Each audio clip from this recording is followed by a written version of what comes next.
legend steps into the batter's box and quiets a crowd without saying a word. In the long history of thunder off wooden bats, no sound carried more weight than the swing of Henry Louis "Hank" Aaron. He was not loud, rarely theatrical, never a self-mythologizer. He was steady, relentless as sunrise, and he taught baseball that greatness could be dignified, that records could be shattered without shattering the person who held them. The numbers alone would have made him immortal. The way he moved through a hostile era with patience and poise elevated him into something beyond the game. Journey now through the story of the most respected home run king in baseball history, a man whose talent, perseverance, and grace made him a guardian of baseball's best self. He began in Mobile, Alabama, on February 5, 1934, into a world that did not expect much from black boys with big dreams. Segregation ringed his childhood, but the diamond offered open sky. He learned to hit with wrists quick as whips, a compact stroke that would become his signature. No flourish, no wasted motion, just a line of power from thought to contact. He played for the Indianapolis Clowns of the Negro American League as a teenager, then signed with the Boston Braves organization, climbing the minors before making his big league debut in 1954 with the Milwaukee Braves. By 1957, he had become the heartbeat of a champion, winning National League MVP and leading Milwaukee to a World Series title that sent small-market joy echoing across America. The first thing to understand is that he was never just a home run hitter. He was a complete craftsman, a right fielder with a strong, accurate arm, a base runner with feel, a hitter as dangerous for average as for power. He finished his 23-year career with 3,771 hits and 2,297 RBIs, the most runs batted in ever recorded, and 6,856 total bases, a record so towering it looks like a mountain range. He hit .305 for his career with an OPS over 900. And of course, there were the home runs, 755 of them in the regular season, a summit he reached not in a wave of short-lived peaks, but in season after season of 30 and 40, the accumulation of disciplined excellence. Watch how his prime breathes across the box scores. An all-star every year from the late 1950s through the mid-1970s.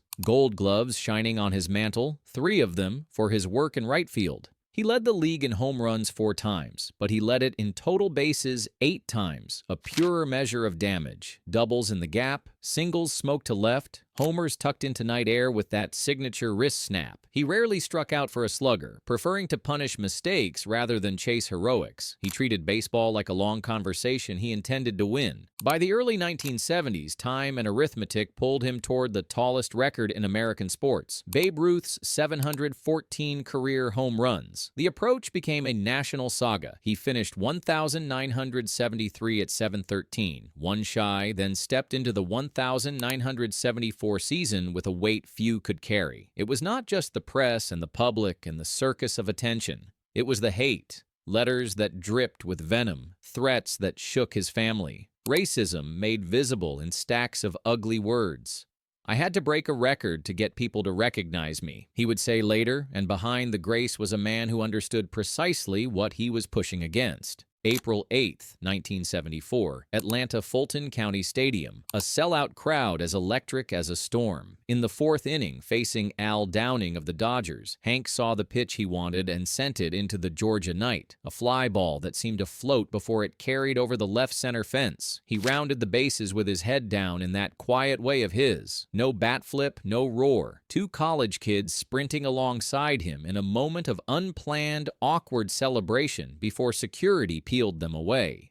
He reached home, embraced his mother, and listened as Vin Scully's voice poured over televisions across America. A black man had just broken the most hallowed record in a sport that once barred him entirely. The moment was American history as much as baseball history, a crease in time where perseverance and poise won out over noise. He was 40 years old that season. He would add to the total, playing 2 seasons back in Milwaukee with the Brewers and finishing with 755 career home runs. But the number captured only a fraction of the truth. He held the RBI record and the total bases record, collected 25 All-Star selections. A quirk of the era's multiple All-Star games helps the count, but the esteem was real. Reached the postseason multiple times, and won that 1957 title that anchored his resume not to personal conquest alone, but to the shared glory of a team. Even his swing was philosophy. Where others chased angles and loft, he kept the barrel in the zone forever, a path that allowed him to cover pitches all over and all speeds. He admitted the secret: wrists. He could wait longer than most and still get to the ball. His power looked effortless because it was efficient. He did not impose himself on the game. He met it where it lived and quietly took what it gave. His legacy widened after he left the field. He worked in the Braves front office, advocated for opportunity and equity, and built businesses that anchored his family and community. He opened doors for black executives in baseball, insisting that progress measured in clubhouse representation was not enough. Boardrooms needed to change too. He established scholarships and supported civil rights initiatives, conscious that fame without service was just attention. In later years, when players chasing his marks sought him out, they found not a gatekeeper, but a gracious elder who understood that records are chapters, not ownership deeds. Context matters. He did his work during and after the civil rights movement, through the friction of a nation arguing with itself about who belonged. He endured the worst of it not by shouting louder, but by performing better. When the pile of hate mail grew, he kept letters that mattered, the quiet encouragements, the notes from kids who saw themselves in his steadiness. He saved the ugly ones too, as proof. He refused to let anyone forget what he overcame to take his seat in baseball's Olympus. Accolades wrapped around his name. He was a first-ballot Hall of Famer in 1982. Major League Baseball later created the Hank Aaron Award to honor the top offensive performer in each league each year, an institutional acknowledgement that offense is more than home runs, just as Aaron was more than a slugger. He received the Presidential Medal of Freedom for a life larger than sport. Statisticians, who love to argue, tend to agree on this. If one built a great player metric entirely on longevity at a high level, he might sit alone at the top. What made him singular was the combination: talent wedded to temperament, output to integrity. Others have hit more home runs in a single season. Others have finished with a higher batting average. But no one matched his blend of production across so many columns, for so many years, under so much scrutiny, with so little ego. He made excellence look like work, and work look like a purpose. When he passed away in January 2021, baseball paused, not simply because a giant had fallen, but because a moral compass had gone quiet. Tributes arrived from every corner: players who'd chased his numbers and found his counsel, broadcasters who'd voiced his home run and carried that memory for decades, fans who understood that fairness can be heroic and that steadfastness can move mountains. Ballparks held moments of silence that felt like more than ritual. They felt like gratitude.